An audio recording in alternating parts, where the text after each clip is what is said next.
حضري.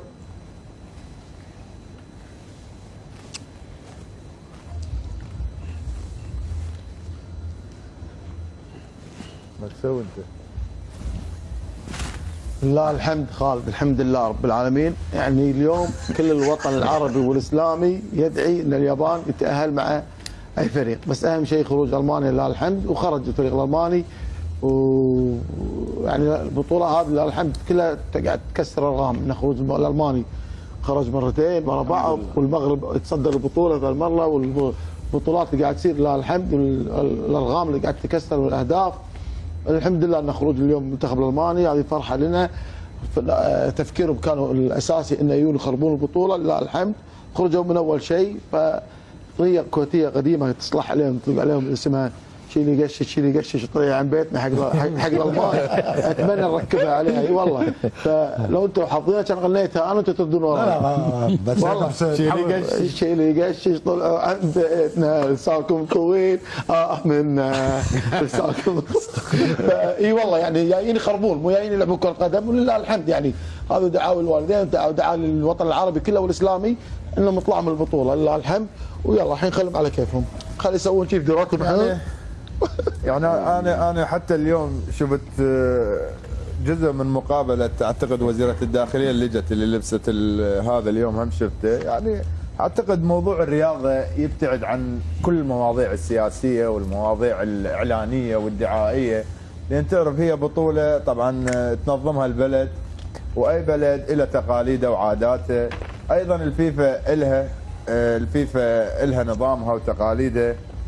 انا اعتقد احنا دائما كنا نعلم انه الرياضه ما لها دخل لا بالسياسه ولا بكثير من الامور، لان الرياضه هي تجمع. طبعا حركه كانت مرفوضه من اللاعبين الالمان بالنسبه لنا، وتعرف هو تقاليده ببلده ممكن يسوي اللي يحق له، اللي يريد يحق له. يعني هسه من اروح باي بلد اوروبي ما اقدر اقول له ليش تسوي هذا، لكن انا ابتعد عنه، ما لي دخل، انا لي طريقي. لكن انك تيجي تفرض علي في موضوع ما وكانك تحسسني انه انا من الدرجه السابعه او الثامنه او التاسعه، انه احنا بلدان مو متقدمه. لا، مو صحيح. احنا لدينا تقاليدنا ولدينا ديننا الحنيف اللي اعتقد احنا نمشي عليه. اعتقد هي الحركه مرفوضه. نعم صار عليه تهجم كبير، وموجود منتخبات اوروبيه وياه ما سووا اللي سووه هم. يعني المفروض اجي العب كره قدم، الموضوع خارجي. اجت وزيره الداخليه وسوت هاي الحركه وراحت، وكان خالد اليوم انا من شفت اللقاء وكانه يعني قاعده وكانه بطل قومي مسويه فد شيء يعني، وهذا مو صحيح ترى يعني يونس. بس تعرف هو مثل ما قلت خالد، اعتقد احنا حكينا به، هو موضوع سياسي داخلي يعني يخص انتخابات وما انتخابات هاي الامور. ولكن الاشكال وين؟ اضافه اللي قلته انه ميثاق الاولمبي للروح الرياضيه يمنع هذه التصرفات، سواء كانت سياسيه عرقيه او دينيه. ممنوع، وهو يكون مفروض انه يتعاقب. هذا ميثاق اللجنه الاولمبيه للروح الرياضيه، يعني قانون. والفيفا مهما كانت قوتها تابعه للجنه الاولمبيه. عموما انا خالد حبيت نقول حاجه، انا بس يا جماعه ما بيطول فيها وايد. كلمه مهمه. مهما كان اسم الفريق وينجم حتى يكون منتخب الالماني، وقت اللي ما تركزش على كره القدم وتتلهي بحاجات جانبيه، تنجم وين تنجم توصل، وين نجم يوصلك وضعك. على خاطر لابد في كره القدم تركز كان على الشغل نتاعك وتطور كره القدم نتاعك والمباريات نتاعك. خالد هو شوف مثل ما قالوا، هذا الشعار اللي بيحملوه شعار محرم، يعني من المحرمات. بس والله سبحانه وتعالى عقوبتهم في الدنيا غير الاخره. جزاك الله يعني جزاك الله خير. فطره الانسان وحتى الديانات كلها يحاولون يقوموا له. انا ايش قلت لكم؟ الله يكسبنا. يعطيكم العافيه وبارك الله فيكم. اليوم لوكاكو ردة فعله بعد الخروج يا شباب، شوفوا سوا. والله لا قوي. انت كم الغرامه خالد؟ ما قدر هو كسرها الغرامه.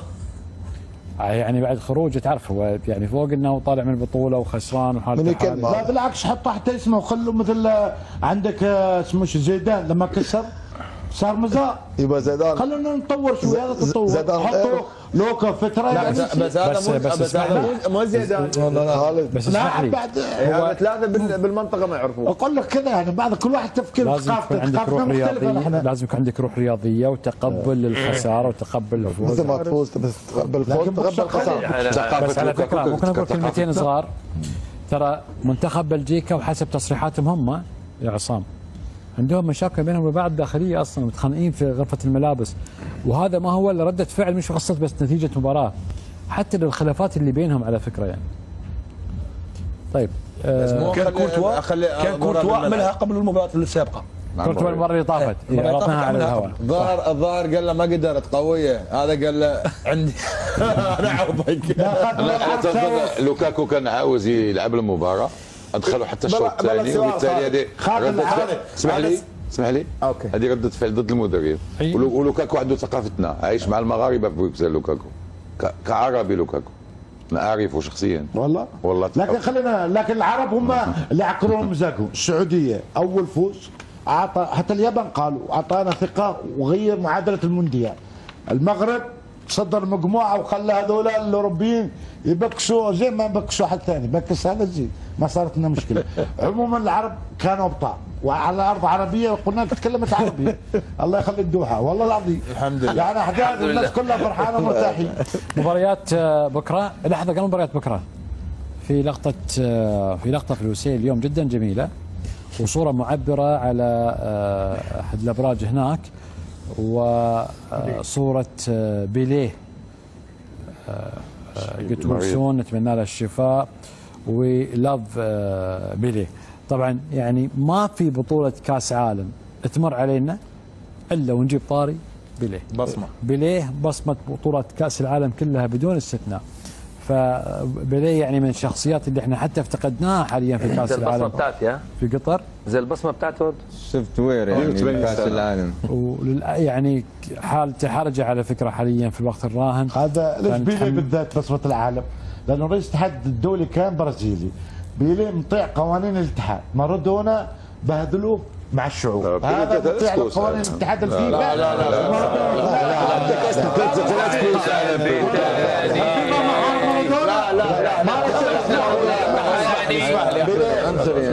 طلعنا على الدنيا نعرف شيء اسمه بيليه، ما نعرف مارادونا ولا شيء. حد يتكلم.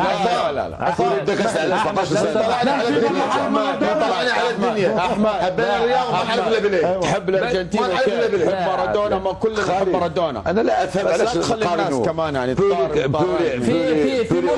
مارادونا اسطوره. طيب ليش نقارن بالاثنين؟ في موجه واحده يا شباب من حقكم تقولون رايكم، ولكن ليس من حقكم التداخل بهذه الطريقه. احمد الرواس، يعني انا يعني كنت حطيت صوره تقديريه للكابتن بيليه، المفروض نقدر يعني نقدر هذا اللاعب وما اعطاه في عالم كره القدم. وانا قلت شيء فيه، قلت لك نحترم، قلت لك الفيفا والعالم تحترموا نفس الشيء. مارادونا يحترموا الشعوب لما ساووا من احسن، حطوا صوره مارادونا بيليه والشعب اختار مارادونا. احمد لما مارادونا مات جميع الشعوب تعلمت. ما قلنا حاجه، ما قلنا حاجه. في صوره مارادونا انت شايف؟ هل صوره مين؟ ارجنتينا مش خالد عموما هو الموضوع البرازيل ارجنتينا عموما النجوم لهم خصوصيتهم. النجوم لهم خصوصيتهم للامانه. اي نجم في اي مكان. شوف المغرب كفو يا يوسف، شوفوا شوف كحل يونس، كحل عيونك اللي ما توقعت المغرب، كحل في على برج هذا ايش عمار. وما حد عرس على السعوديه غيرك، السعوديه وراح تصعد وعرس عليهم. السعوديه حبي زين، والسعوديه اخيرا المعادله ما كان لها حظ، والمغرب رشحته في دفتر هناك، في دفتر مال توقعات. شوف في اسد، في اسد، شوف كل يوم في اسد. وين الاسد؟ شوف اسد، في اسد ونحن اسد هنا. في اسد. شوف في البرج الاخر، في البرج اللي بجنبه. يلا سلام عليك يا اخي، سلام عليك. يعطيكم الصحه. بس اسمع، ما تقارن مارادونا ببيليه، ما تقارنوا. انت تحب بيليه؟ انت ما تقارن، شوف اقول لك من جد ما تقارن نهائيا. انت حب بيليه على كيفك. احب بيليه، احب البرازيل، بس ما حط صوره. ولكن وش ولا شفتوا في الوقت؟ شفتوا بيلعب؟ ما شفتوه انا شوف في التلفزيونات. شفت التلفزيون. انا شفته والتقيت فيه وحكيت وياه. بس على فكره، بس بعد اذنكم فلنحترم ان بيليه الان في حاله حرجه وندعي له بالشفاء ان شاء الله، الله يشفيه ويعافيه. ولان وضعت الصوره اليوم لبيليه لانه هو رمزيه ايضا في الحاله الحرجه، ونقول له احنا قلت ولسون يعني ان شاء الله ان الله يشفيك وتقوم سالم ان شاء الله خلال الفتره الجايه. وهو طبعا ريال كبير عمره 85 سنه الحين اتوقع، او يعني في الثمانينات. 81 سنه 81 سنه الله يشفيه. لهم مكانت مباريات بكره